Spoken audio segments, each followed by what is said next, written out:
पता है, मैथ्स की कुछ सबसे कमाल की बातें, सबसे पावरफुल आइडियाज हमारी आंखों के ठीक सामने छिपी होती हैं, और आज हम उनमें से ही एक को समझने की कोशिश करने वाले हैं।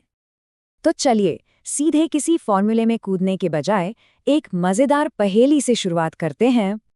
तो पहेली कुछ ऐसी है, जरा सोचिए 23 को 27 से गुना करने पर जो भी जवाब आता है वो कितना बदल जाएगा अगर हम पहले नंबर यानी 23 को बस एक बढ़ाकर 24 कर दें। तो इसका जवाब ना सरप्राइजिंगली बहुत सीधा साधा है। जब हम पहले नंबर में एक जोड़ते हैं तो पूरा का पूरा प्रोडक्ट दूसरे नंबर यानी 27 से बढ़ जाता है, और ठीक इसी तरह जब हम दूसरे नंबर में एक जोड़ते हैं तो प्रोडक्ट पहले नंबर यानी 23 से बढ़ जाता है। तो यहाँ एक पैटर्न तो साफ साफ दिख रहा है ना, पर सवाल ये है कि क्या ये बस एक इत्तेफाक है? बिल्कुल नहीं, इसके पीछे गणित का एक बहुत ही मजबूत, एक फंडामेंटल प्रिंसिपल काम कर रहा है। तो फिर देर किस बात की, चलिए इस पैटर्न के पीछे छिपे राज को खोलते हैं। ये अलजेब्रा की दुनिया का एक बहुत ही बुनियादी पर बहुत पावरफुल आइडिया है, और वो सिद्धांत है डिस्ट्रीब्यूटिव प्रॉपर्टी, यानी वितरण का गुण। सुनने में शायद भारी भरकम लगे, पर नियम बहुत सिंपल है। ए को बी प्लस सी से गुणा करना ठीक वैसा ही है जैसे ए को पहले बी से फिर सी से गुणा करके दोनों को जोड़ दिया जाए। और इसे समझने का सबसे अच्छा तरीका है ज्योमेट्री। देखिए, ये स्लाइड अलजेब्रा को एक तस्वीर में बदल देती है। साफ साफ दिख रहा है कि जो बड़ा वाला रेक्टेंगल है उसका एरिया यानी ए गुणा बी प्लस सी, वो दो छोटे रेक्टेंगल्स ए बी और ए सी के एरिया को जोड़ने से ही तो मिलता है। अच्छा, एक नंबर बदलना तो ठीक था, वो तो समझ आ गया, पर अब खेल को थोड़ा और मजेदार बनाते हैं। क्या होगा अगर हम अपनी पहेली में दोनों नंबर्स को एक साथ बदल दें? तो सोचिए, अगर हम 23 और 27 दोनों में एक एक जोड़ दें, तो जो नया प्रोडक्ट होगा वो असल में 23 जमा 27 जमा 1 से बढ़ जाएगा। मतलब जो बढ़ोतरी है वो दोनों ओरिजिनल नंबर्स के जोड़ से बस एक ज्यादा है। और ये हमें एक और भी दिलचस्प सवाल तक ले आता है। क्या होगा अगर हम इन नंबर्स को सिर्फ 1 से नहीं बल्कि किसी भी नंबर से बढ़ाएं? मान लीजिए एक को m से और दूसरे को n से।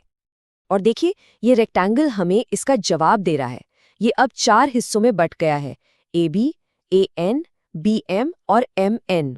जो टोटल प्रोडक्ट है वो बस इन चारों छोटे छोटे एरिया का जोड़ है। हर हिस्सा हर दूसरे हिस्से से गुणा हो रहा है। कितना सिंपल है ना? और पता है, ये जो प्रॉपर्टी है ये सिर्फ अलजेब्रा की किताबों तक ही सीमित नहीं है। असल में ये कुछ बहुत ही कमाल के मेंटल मैथ ट्रिक्स के पीछे का असली सीक्रेट है। चलिए 11 से मल्टीप्लाई करने की एक जादुई ट्रिक देखते हैं। तैयार हैं? प्रोसेस बहुत सिंपल है। सबसे पहले नंबर का आखिरी अंक लिख लीजिए, फिर राइट से लेफ्ट की तरफ चलते हुए हर अंक को उसके पड़ोसी अंक में जोड़ते जाइए, और आखिर में पहला अंक लिख दीजिए। हाँ, और अगर कोई हासिल आए तो उसे अगले जोड़ में शामिल कर लेना है। जैसे 3874 को 11 से गुणा करें तो जवाब आता है 42,614। और इस पूरी कहानी का सबसे ज़रूरी हिस्सा ये है कि ये कोई जादू नहीं है, ये प्योर मैथ्स है। हम असल में कर क्या रहे हैं? हम बस 3874 को 10 + 1 से गुणा कर रहे हैं। ये वही हमारा पुराना दोस्त डिस्ट्रीब्यूटिव प्रॉपर्टी है, बस एक नए अंदाज में। ये ट्रिक शायद आपको नहीं लग रही हो, लेकिन आपको जानकर हैरानी होगी कि ये आइडिया सदियों बल्कि हजारों साल पुराना है। आज से लगभग 1400 साल पहले 628 सीई में महान भारतीय गणितज्ञ ब्रह्मगुप्त ने ठीक इसी सिद्धांत के बारे में लिखा था। उन्होंने इस कमाल की टेक्निक को नाम दिया खंड गुणनम, जिसका मतलब ही होता है टुकड़ों में गुणा करना या मल्टीप्लिकेशन बाय पार्ट्स। ये नाम ही अपने आप में इस कॉन्सेप्ट की पूरी कहानी कह देता है। तो चलिए अब इसी प्रॉपर्टी के एक स्पेशल केस पर नजर डालते हैं। एक ऐसा केस जो अलजेब्रा की सबसे फेमस आइडेंटिटीज में से एक है। तो एक नई पहेली, 65 का स्क्वायर यानी 65 का स्क्वायर की वैल्यू हम तेजी से कैसे निकाल सकते हैं? क्या कोई तरीका है कि इसे 60 और 5 जैसे आसान नंबर्स में तोड़ लिया जाए?